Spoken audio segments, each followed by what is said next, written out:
Hi, welcome to my YouTube. This is a CZ EVO 3 S1 Skorpion. A Skorpion? Really? Yes, that was my reaction when I first heard of it. And for the longest time I couldn't figure out how these two were related. They don't look alike. This is made mostly of metal, while this is mostly of plastic. The pistol version of this is ginormous, and it looks like from a Starship movie. After researching further, I found out they weren't even conceived in the same country. When I think of the word Skorpion, I think of a subcompact SMG. Labeling this as a Skorpion, which could only mean the dirt nap of my dream of ever owning this in a 9mm parabellum. Even after I bought this, I couldn't wrap my head around it. And that is because I love the VZ61. It's the only gun I own that is as small as a pistol. I could use it for self-defense. By now some of you guys have figured out I'm not a handgun guy. Not anymore. But I'm an SMG guy, a carbine and rifle guy. Without a stock, I can't shoot shit. Not even the side of a barn. To understand what I mean and how I reconciled it, I need to take you back. Take you back to 1961 when the VZ61 Skorpion was adopted. The design was based on a government Ministry of Czechoslovakia requirements. A couple years after production started, the CZ, the factory, knew the 32 ACP was passé and needed something more powerful. Work began on a 380 ACP, followed by the Makarov, but I don't have a Makarov round. And then the 9mm parabellum. Unfortunately, they never passed the prototype stage. They toiled with these prototypes for decades after, but never achieving full-scale production. In the 90s, the country of Czechoslovakia underwent drastic changes. The country got its independence from the Soviet Union and moved towards democracy. They privatized the factories they own, which include the CZ, then followed by the country splitting into two. The factory is located in Czech Republic, but the new country was broke, so CZ focused on producing for the civilian market and not spending money on R&D. Wise move. Meanwhile, in 2001, three fellows in the former sister state of Slovakia was working on an SMG no bigger than the VZ61, and it looked pretty similar too. These guys have no affiliation with CZ and was unhindered by a large corporate bureaucracy. They took a different direction, and by 2009 they completed work on the third model. CZ realized the VZ61 in its form has gone as far as it could. They threw in the towel and approached Laugo. I'm sure I'm pronouncing this wrong, but it's spelled L-A-U-G-O. Being a new company, has no experience with mass production and very little foreign contacts. They signed a deal allowing CZ to manufacture the EVO 3 Skorpion. This is where the name gets confusing. The 3 in EVO means that there was two previous models. Some people say that this is an EVO 1 and another model at Laugo is EVO 2. Well, I take issues with that because the VZ61 was never an EVO. So my thoughts are the two predecessors at Laugo, the M6 and the LG, which were the direct descendants, were EVO 1 and EVO 2. So where did the EVO 3 get the name Skorpion? The answer is through adoption. EVO 3 is being produced at the same factory, and also a way to pay homage to the iconic VZ61, which gave its inspiration by carrying on its name. Also, it's good marketing. No matter, this is a good gun. So let's begin reviewing EVO 3 Skorpion S1. Okay, I'm back. This CZ EVO 3 S1 rifle, it's a rifle because it has an 18.5-inch barrel.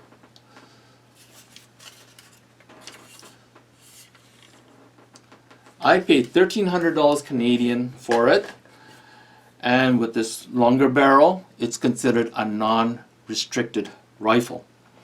Non-restricted basically mean I'm not restricted to a gun range only. I can take out hunting with it, although I may not want to hunt anything bigger, much bigger than a rabbit, and no more than 100 meters at best. Okay, why don't I start from the back and work my way to the front? Okay.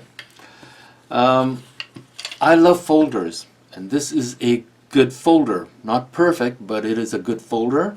And when I use the iron sight, it's actually quite comfortable to use. It has a good cheek weld. But if I were to raise my head another half an inch, I'll miss the folder. If I raise my head for a red dot or a scope, there's no place for the cheek on the folder, unfortunately. This folder reminds me a lot of the Magpul Zukov folder. They both have a locking mechanism to the left.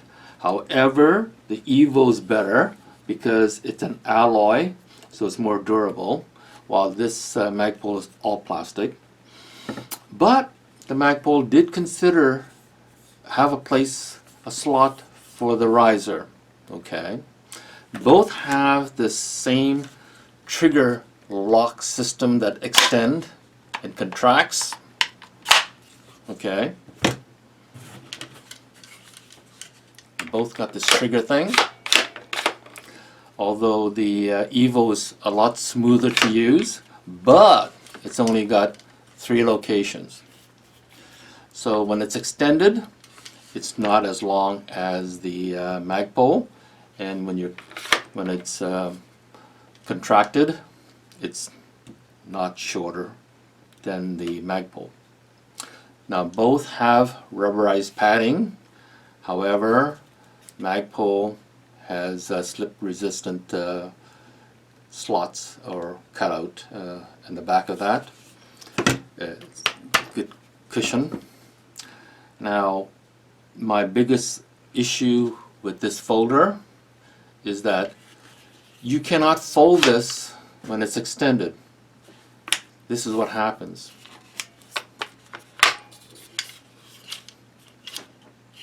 See?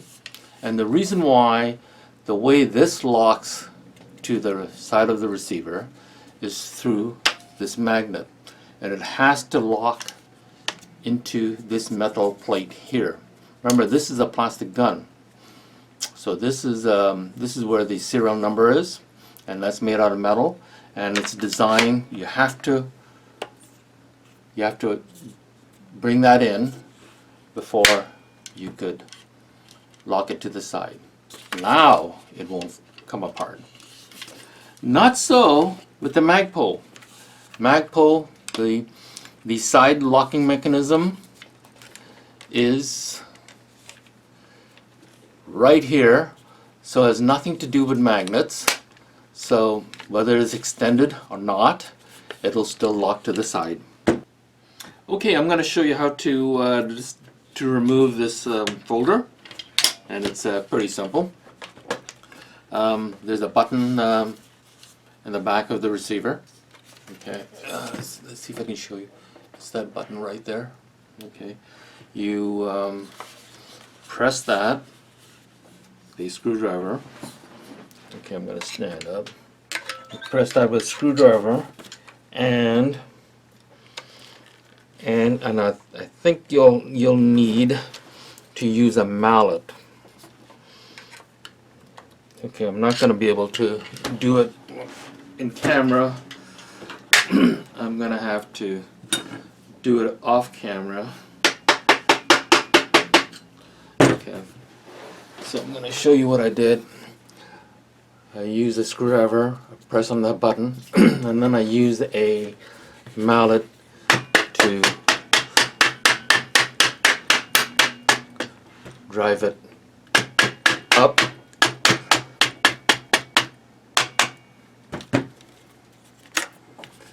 and out.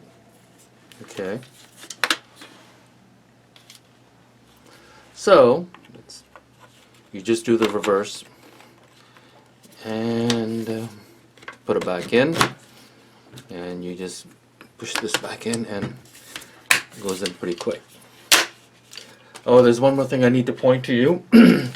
Now, unlike the Zukov, where it has lots of places for sling, this does not. In the Zukov, the folder itself has 3 locations for sling, and with the EVO, there's none on the folder.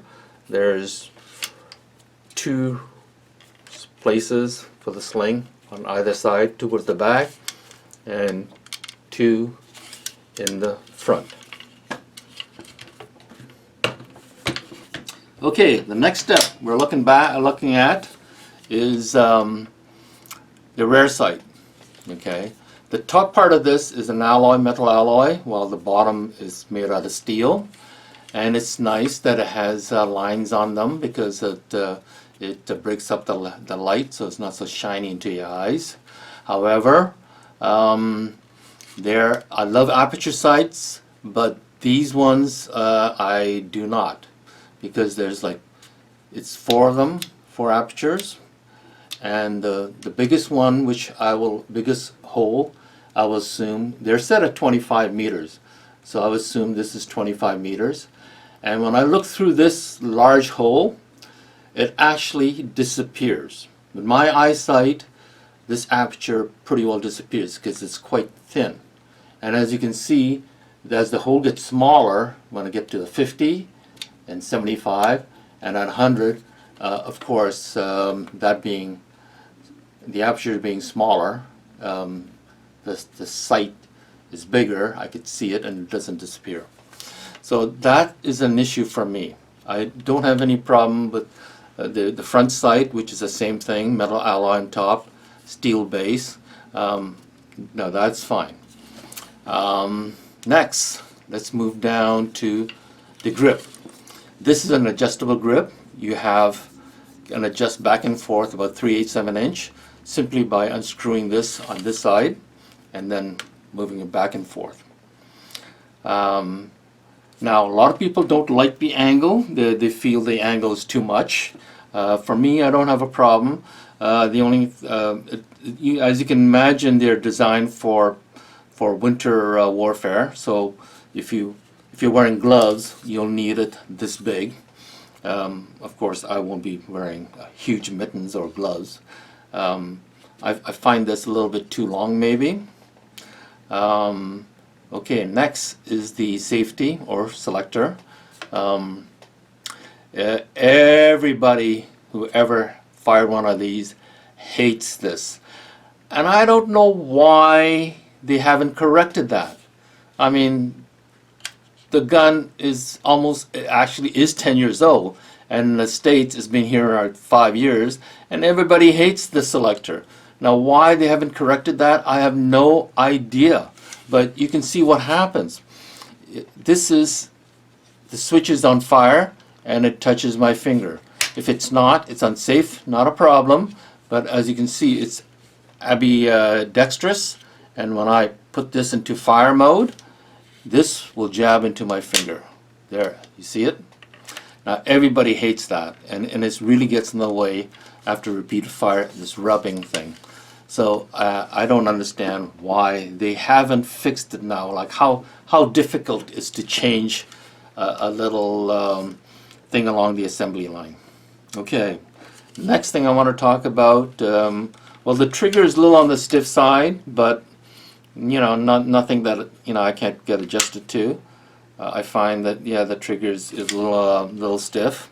Yeah, but that can be fixed. The next thing I just don't like is the BHO. Okay, the BHO is very difficult to operate, to pull down, and I don't know why it has to be so flat. When you look, and it's not that far from the selected switch, and the selected switch sticks out another 1/8 of an inch. Why couldn't they put another 1/8 of an inch on the BHO lever? I don't know. Why does it have to be so flat when this is sticking out already? It could have another level higher here. So see, when I'm trying to There, see, it finally went down. Yeah, I don't like the BHO feature. Okay, next let's talk about the mag release. I have no issues with the mag release. Here, you could actually, it's ambidextrous also. I can operate this with my index finger or right hand, and there you go. Okay, or I can do it with this hand. All right. Now, some people prefer a duckbill on this for easy release, but I have no problem with that. Now, the magazine. It comes with a 20-round magazine. In Canada, it's pinned to 5, and it's done very discreetly by this little pin on the side. Love it. It's not glaring rivet, and it's easy to disassemble, and it's very easy to clean. You push that down, pull this forward, and the base plate comes out, spring comes out, and there, you can put it out, clean everything. Unlike the VZ58, the spring is still stuck in there, and it's really impossible to clean inside. So it's great. I love the EVO magazine. It's also, it's made out of plastic. It's kind of a smoke. The only thing I don't like it, I wish they had put metal lining to the lips for more durability, but of course, you know, it's not. It just basically means it's going to wear out faster. Okay, the next thing is, I don't know if you can see it, but I saw it right away. This Picatinny rail. It's not straight. Here, I'll show you what I mean. Yeah, you see? See, it's moving up and down? Yeah. And if I were to put it here, and it's about a 2 millimeter drop in 6 inches. That's a lot. That's a lot. Now, that's basically, it's this way. I don't know if this is normal for all the gun, and I can see not a whole lot of gap between there. If I see a lot of gap, then I would say, you know, that's the reason, and maybe I could fix it by raising this up, but I don't see a lot of gap, so I think this is probably common with all the EVO. There's a slight gap, but not much to talk about, not to result in a 2 millimeter drop in 6 inches.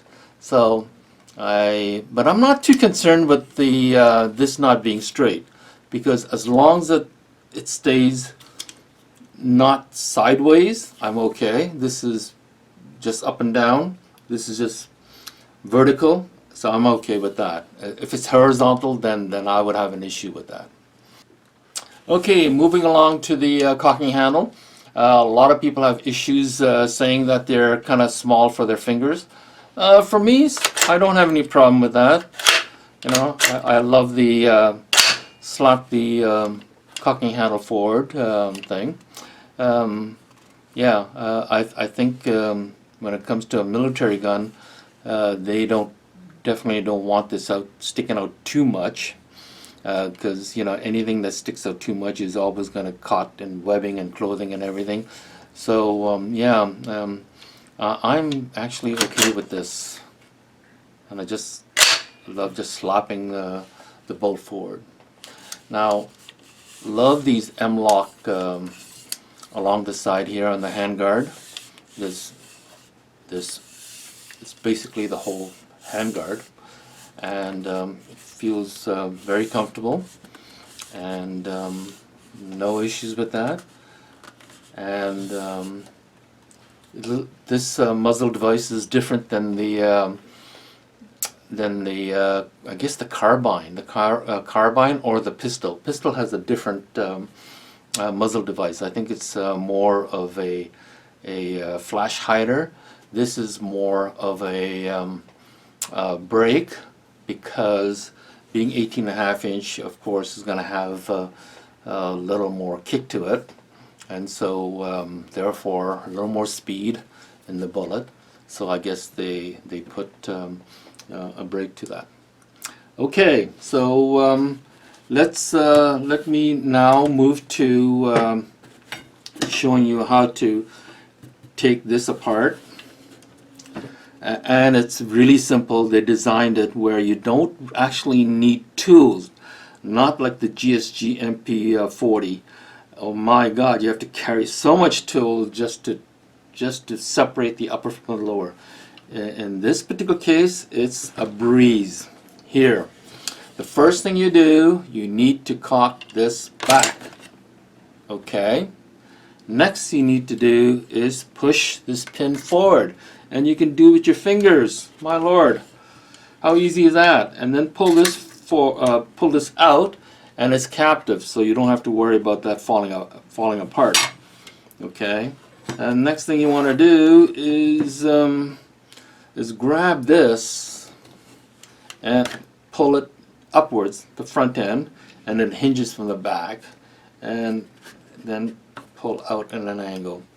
This is your whole fire control group all in one neat little package.